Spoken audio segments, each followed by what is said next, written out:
The war had officially entered its 42nd year, though Elias was fairly certain it had technically ended for about 17 minutes last Thursday, until someone rebooted a peace drone incorrectly and it vaporized an ambassador's podium mid-speech.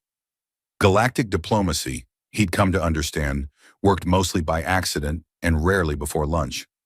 So when a superior officer barked him out of his barracks on Sintra 4 and informed him he was being transferred to a sensitive negotiation assignment, he'd assumed it was a joke. Maybe something involving coffee delivery or being fired into a sun. Something normal. The shuttle they stuffed him into smelled like lemon-scented terror and had no windows. Not that it mattered. He was too busy clutching his helmet and trying not to throw up the military-issue nutrient cube he'd choked down earlier. It had claimed to taste like apple pie. It had lied. When they finally landed, he was greeted not by generals or translators or anyone vaguely familiar. Instead, two towering figures in Elysiari armor met him at the ramp, all mirror sheen and unreadable expressions. One of them grunted something and handed him a black satchel. "Instructions?" Elias asked. "No," said the guard, her voice filtered through a helmet that made her sound like a polite thunderstorm. "Snacks. She said you get cranky when hungry." He blinked. "She?" "Follow." It was probably the longest corridor he had ever walked. Not because of its length, it was actually quite short, but because it pulsed with a quiet hum that made his bones itch, like the hallway itself was trying to have a conversation with his skeleton. Elysiari design, all gleaming crystal, curves where corners should be, and surfaces that reflected your regrets in flattering lighting. At the end, a door opened. No handle, no hiss.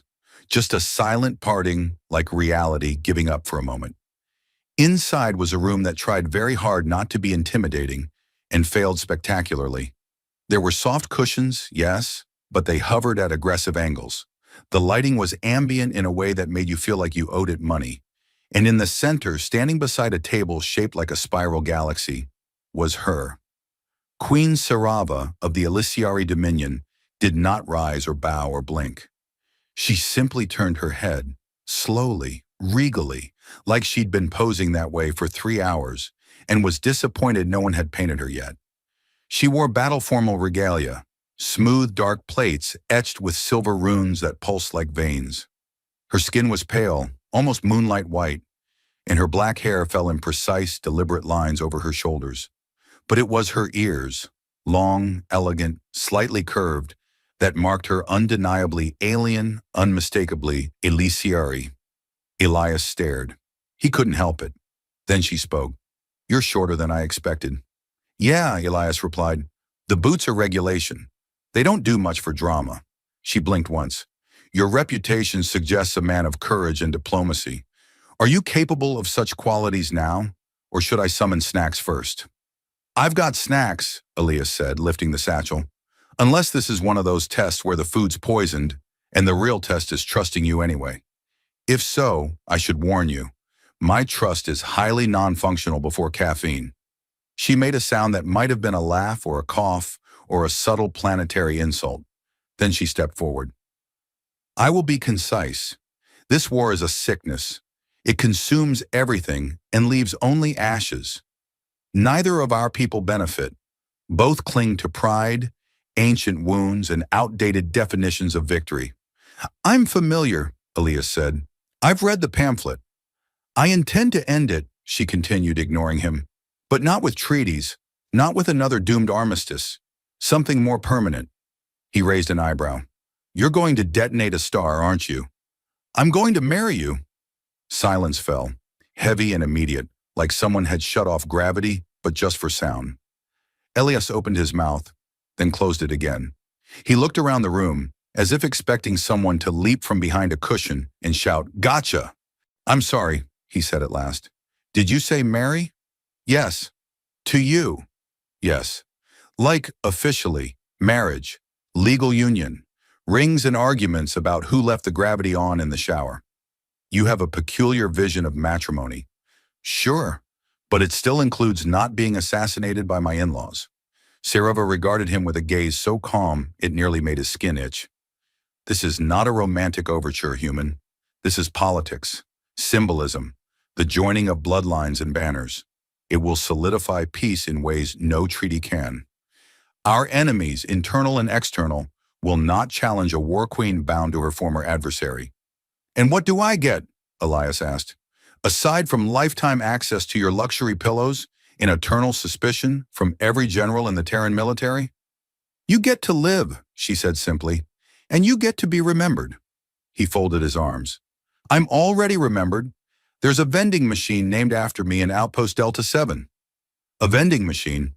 I saved a squad from starvation using 50 credits and a clever understanding of snack hierarchy. Sarava stepped closer. She was taller than him, and her presence felt like standing beside a cold star. Beautiful, distant, and entirely capable of burning through hull plating. Do you refuse? She asked. I don't know, he admitted. I was kind of hoping this meeting would end with me getting reassigned to supply duty and maybe a donut. There is a donut in the satchel, she said. Chocolate, with pink sugar glaze. Okay, you're terrifying.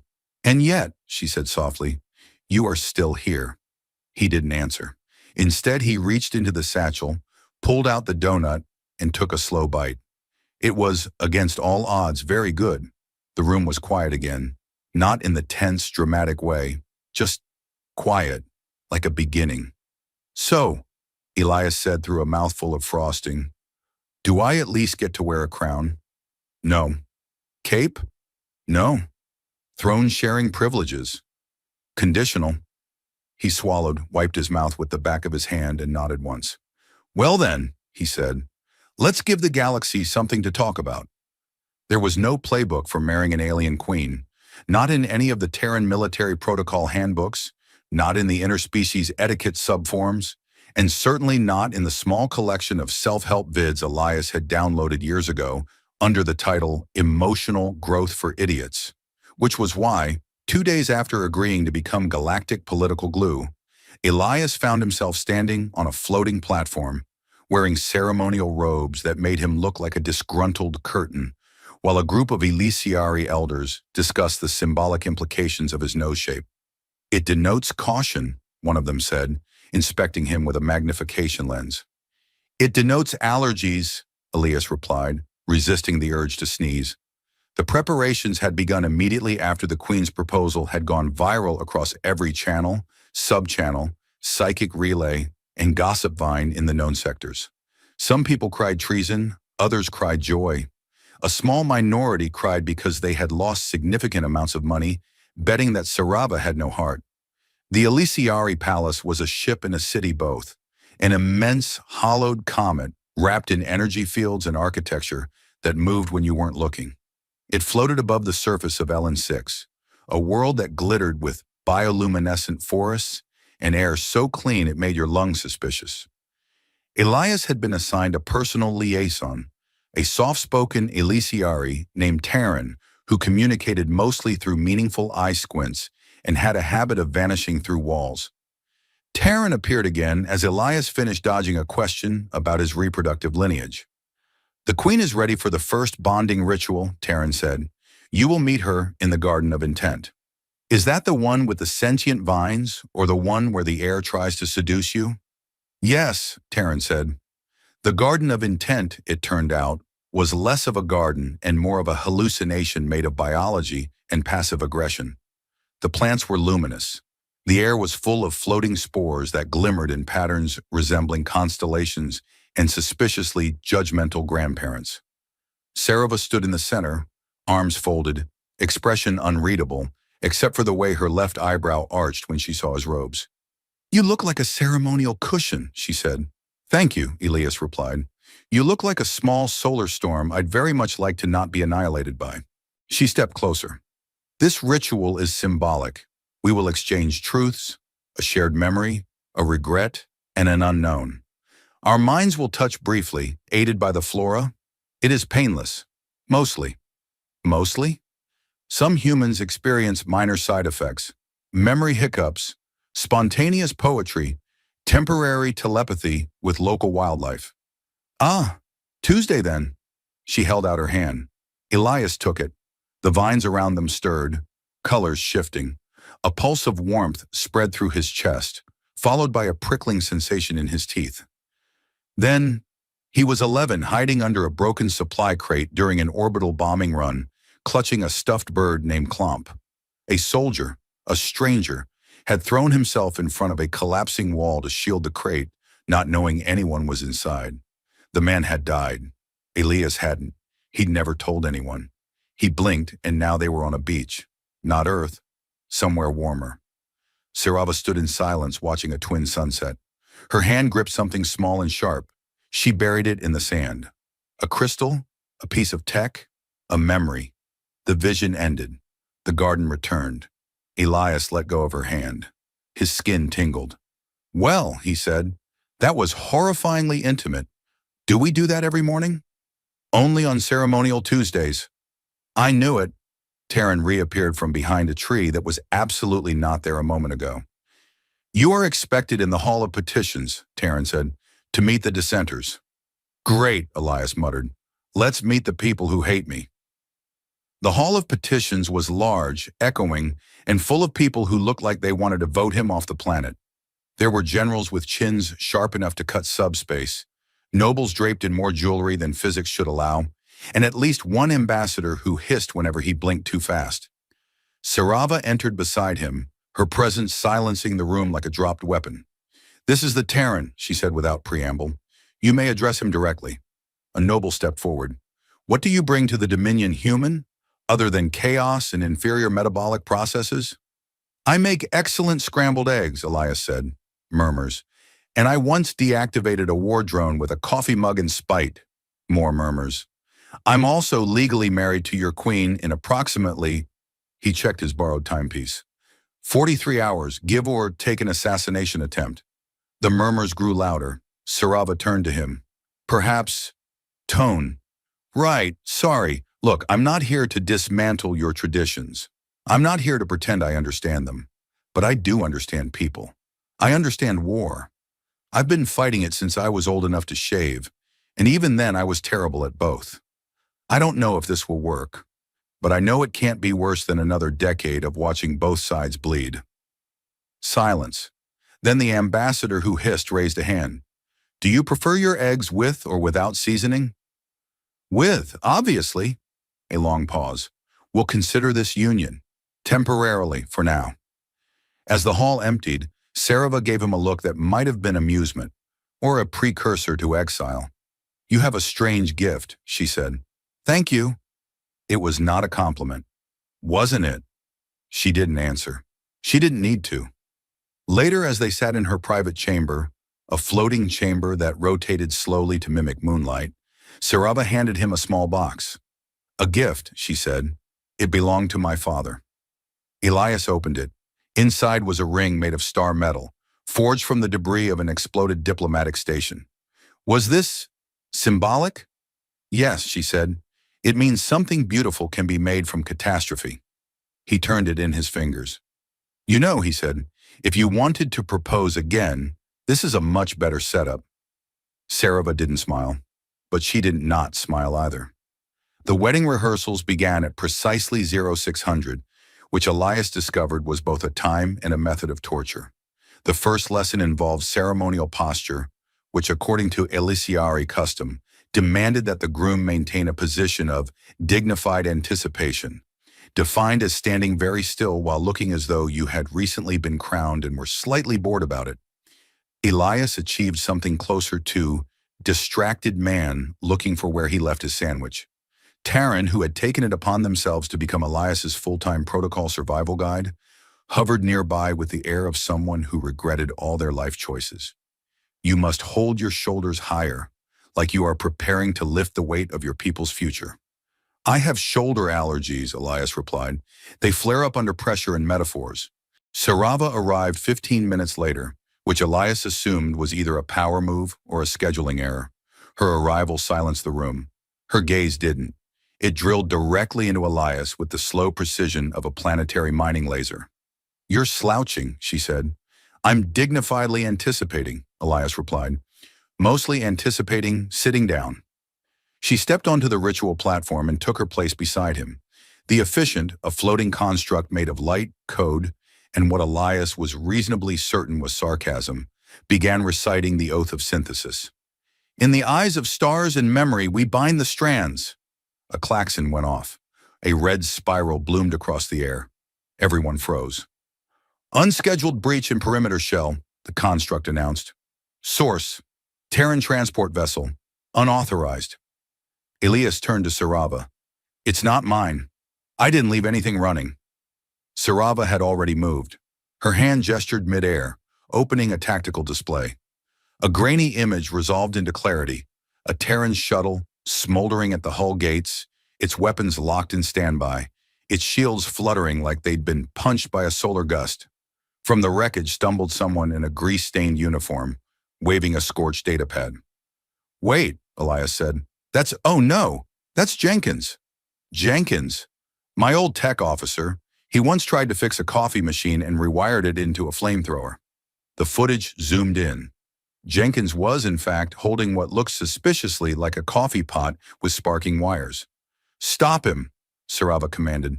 Do not shoot him, Elias added. He's an idiot, not an assassin. A detachment of Elysiari guards swept out to contain the breach. Jenkins was escorted inside, still ranting about diplomatic sabotage by caffeine. Elias was permitted to meet him, on the condition that Sarava and 5 heavily armed guards were present. Jenkins saluted with the enthusiasm of a man who had electrocuted himself 3 times before breakfast. Lieutenant Jenkins, reporting for, emergency clarification, sir. Elias pinched the bridge of his nose. What did you do? I intercepted a command override packet from the Terran High Command. They're planning to extract you, forcefully, during the wedding. Extract, Sarava repeated. As in, kidnap? Technically, protective recovery of a compromised asset, ma'am, Jenkins said, nodding. But yes, kidnapping, with celebratory fanfare and possibly a marching band. Elias turned to Sarava. You're not surprised. I expected something, she said. Your people's tolerance for nonlinear diplomacy is famously low. We once invaded a planet because its greeting gesture looked insulting when viewed upside down, Elias admitted. They think this alliance makes you a liability.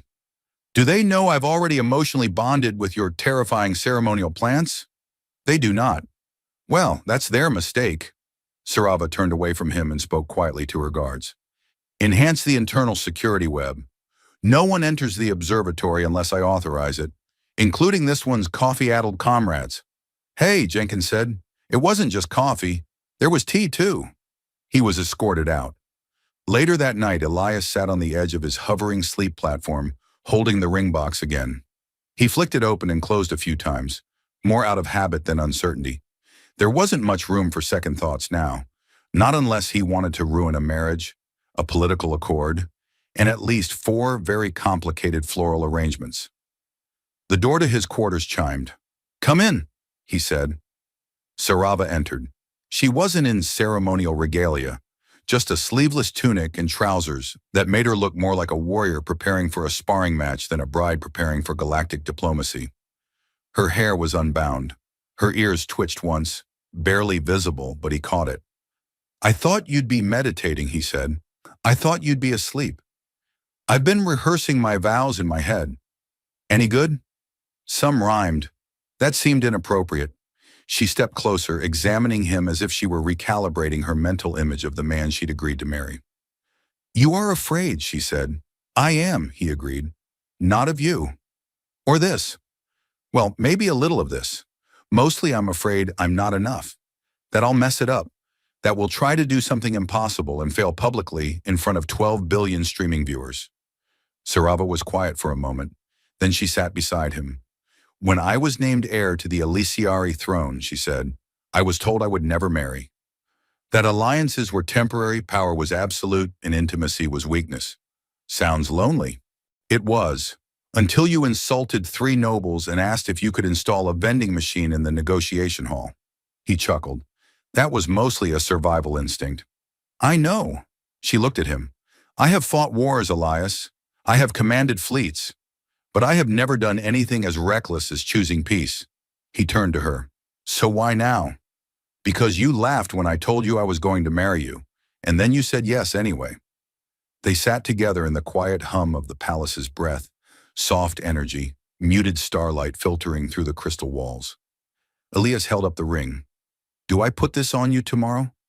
She nodded. "And then what?" "We declare the war over." "And after that?" Saraba's voice was soft, almost amused. "Then we learn what peace is."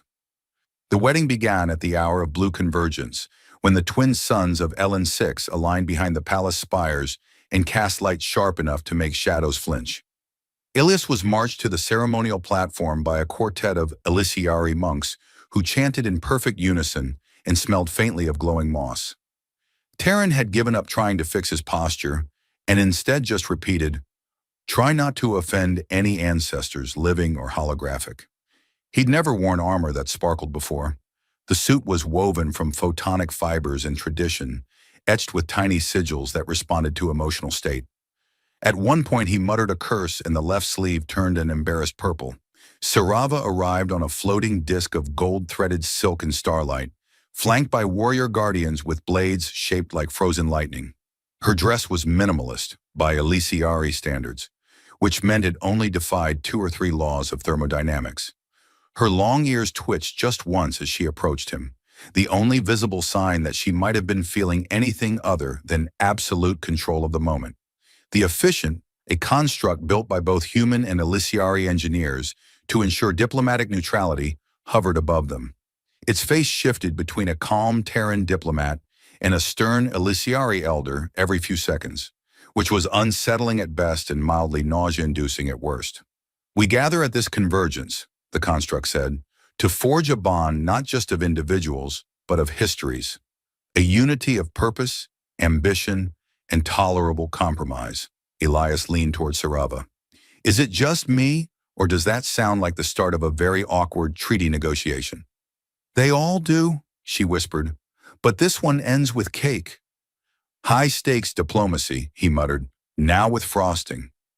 The construct continued its recital while a contingent of Elisiari children released glowing insects into the air, each carrying a thread of memory woven into their wings. Elias watched one flit past his shoulder and flash an image, his first time flying a dropship, crashing it gently into a warehouse full of fermented algae and blaming it on wind shear. He hoped no one saw that one. Sarava offered her hand. Elias took it, heart thudding like a war drum made of caffeine and doubt.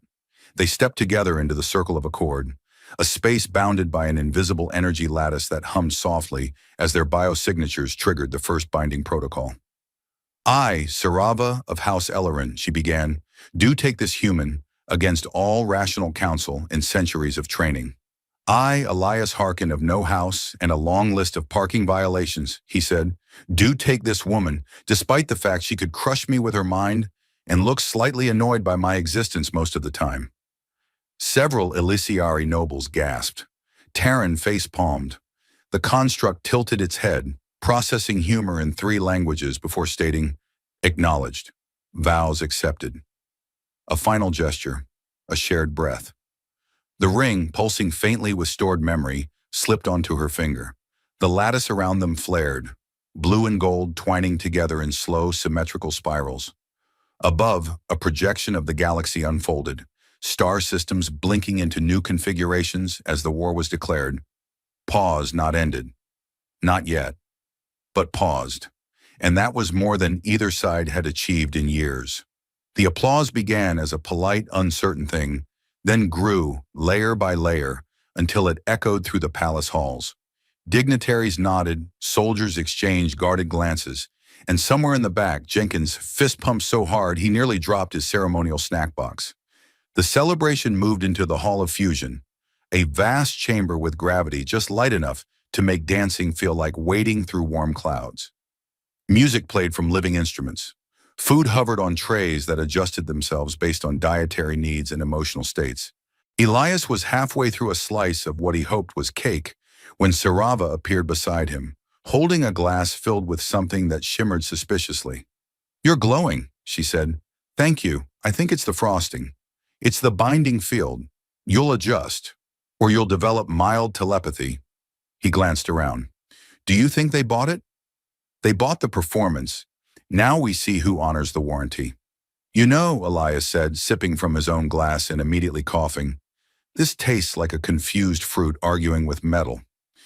It's a traditional wedding drink, Sarava said. It symbolizes enduring discomfort. Well, he said, then it's perfect. The laughter caught them both off guard. It wasn't loud, it wasn't formal. Just a moment of genuine amusement in the middle of a gathering where eyes still watched them like betting odds. That's when the floor trembled, not a lot, just enough for wine to slosh and weapons to twitch. The lights dimmed, the ceiling shimmered, and then a new presence arrived. Broadcast, not physical. A hologram blinked into existence at the center of the room. High Commander Rourke of the Terran Military Council, flanked by 3 other officials, and a holographic seal that screamed, bureaucratic disaster. Queen Sarava, Captain Harkin, Rourke said with a nod that could have been mistaken for politeness if one squinted. Apologies for the interruption. We request a private audience. Sarava's smile was polite. Her eyes were sharp enough to slice atoms. You couldn't have waited until after the first dance? This matter is urgent and classified. They left the celebration, escorted by guards and glares, and entered a secure council chamber where the walls bent to obscure listening frequencies. Rourke's projection paced like a man who hated holograms but hated waiting more. This marriage changes the equation, he said. You've compromised strategic alliances, shared biometric data, and exposed command protocols. I expose nothing but a ceremonial shoulder, Elias cut in. Rourke ignored him. There are factions on Earth preparing to reject this union entirely. A splinter group has already mobilized. They claim you've been brainwashed. Elias looked at Sarava. You haven't been beaming propaganda into my dreams, right? No, she said, but I did rearrange your closet telepathically. Rourke's jaw clenched. This isn't a joke. They're threatening retaliation. And if they act, Sarava said, we will not hesitate to defend ourselves. This marriage was supposed to be a step toward peace, Rourke snapped. Instead, it might be the spark for something worse. Elias stood.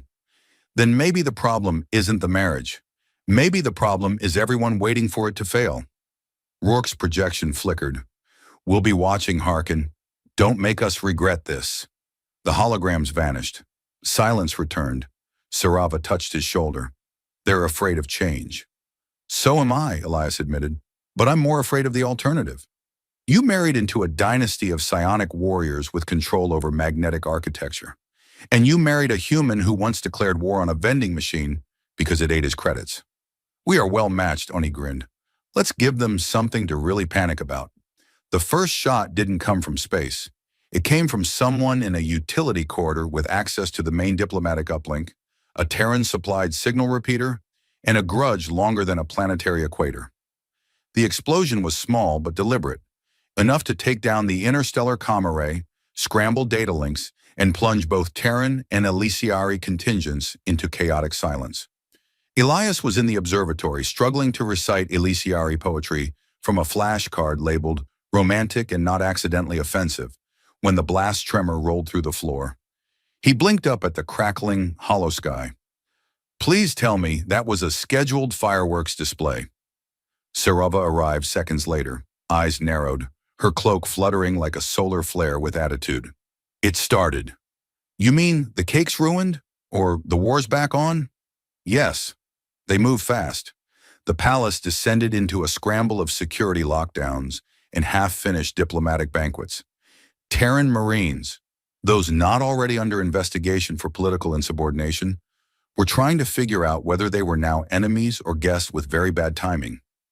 Elysiari guards responded with equal confusion and considerably sharper weapons. The leaders of both factions were evacuated to separate vault chambers, because when peace trembles, the first instinct is always to put everyone into different rooms with no windows. Elias and Sarava went the other way. They moved through the heart of the palace where the neural core pulsed, an enormous living AI construct that monitored Elysiari thought streams, environmental controls, and, on Thursdays, wrote passive-aggressive poetry. I don't get it, Elias said as they bypassed a sealed checkpoint. We were doing so well. Nobody tried to duel me for at least 24 hours. Sarava adjusted the energy modulation on her palm blade and didn't slow her pace. Someone always profits from fear. Stability threatens them. And this someone is trying to turn our honeymoon into a civil war.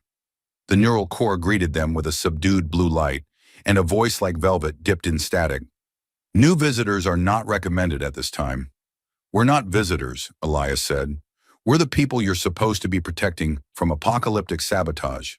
Your biosignature includes elevated stress levels and 2 metabolic anomalies. I'm nervous and allergic to Elysian crab fruit. That doesn't make me a terrorist. Sarava stepped forward. Override. Dynasty Code 77 Beta. We need full visibility on all security threads and active disinformation pulses. The light shimmered, then parted. Dozens of threads unraveled midair. Lines of code, surveillance footage, fragmented signals from both Terran and Elysiari factions. At the center, a hybrid signature spliced from 2 command nodes, one Terran, one Elysiari, unified by old hatred and newer algorithms. Elias stared at it. Someone from both sides, working together to end the alliance? Sarava's eyes narrowed. Someone who understands our weaknesses, who knew this bond was a threat to their control. Okay, Elias said, stepping back.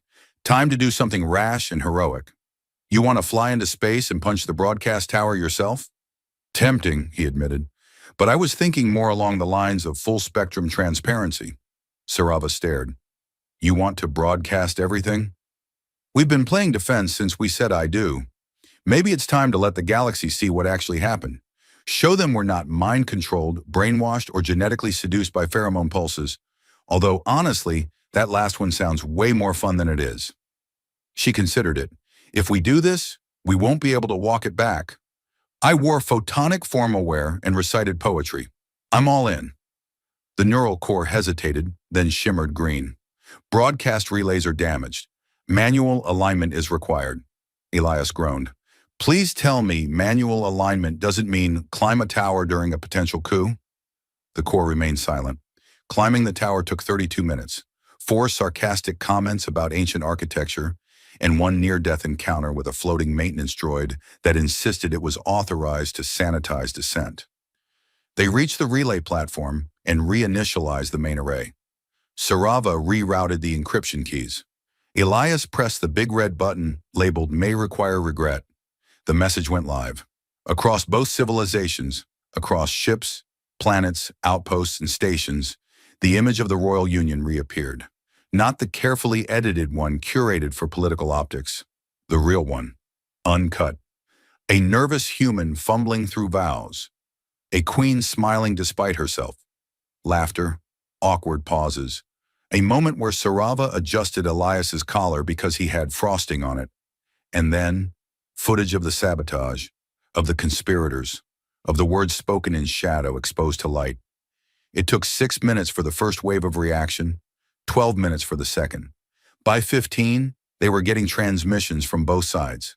Apologies, stunned silence, even jokes. A Terran general commented on Elias's posture. An Elysiari noble apologized for calling him emotionally underdeveloped. By 20, the palace was silent again. Sarava exhaled. So, Elias said, what do we do now? She turned to him. Now we rebuild, slowly, honestly, and with less frosting. He nodded. That was really potent frosting. They descended the tower together. Outside, the garden of synthesis was beginning to bloom again, its bioengineered flora responding to emotional harmonics from across the palace. Petals shimmered with tentative hope. Terran met them at the gates, visibly out of breath. You're not dead. That's unexpected. Give it time, Elias said. The day's young. Jenkins emerged behind him holding a new prototype of the ceremonial snack dispenser. It beeped once, then burst into song. I taught it diplomacy, Jenkins beamed. It's singing in ancient Elysiari, Sarava said, frowning, about inappropriate courtship methods. Close enough, Elias said. We'll call it cultural exchange. Later, in the private garden beneath the twin moons, Sarava removed her crown. Elias watched her set it down, careful, deliberate. I was raised to believe peace was something you impose, she said. I was raised to believe peace was something you bought after a very long argument. She looked at him. You still think this marriage was a bad idea? He smiled. Absolutely. But so was the moon landing, the interstellar toaster, and every great idea humans ever had. And yet here we are. He offered his hand again. Here we are. They stood under a sky that was, for once, silent. No alarms, no broadcasts, just the sound of new things beginning. Together.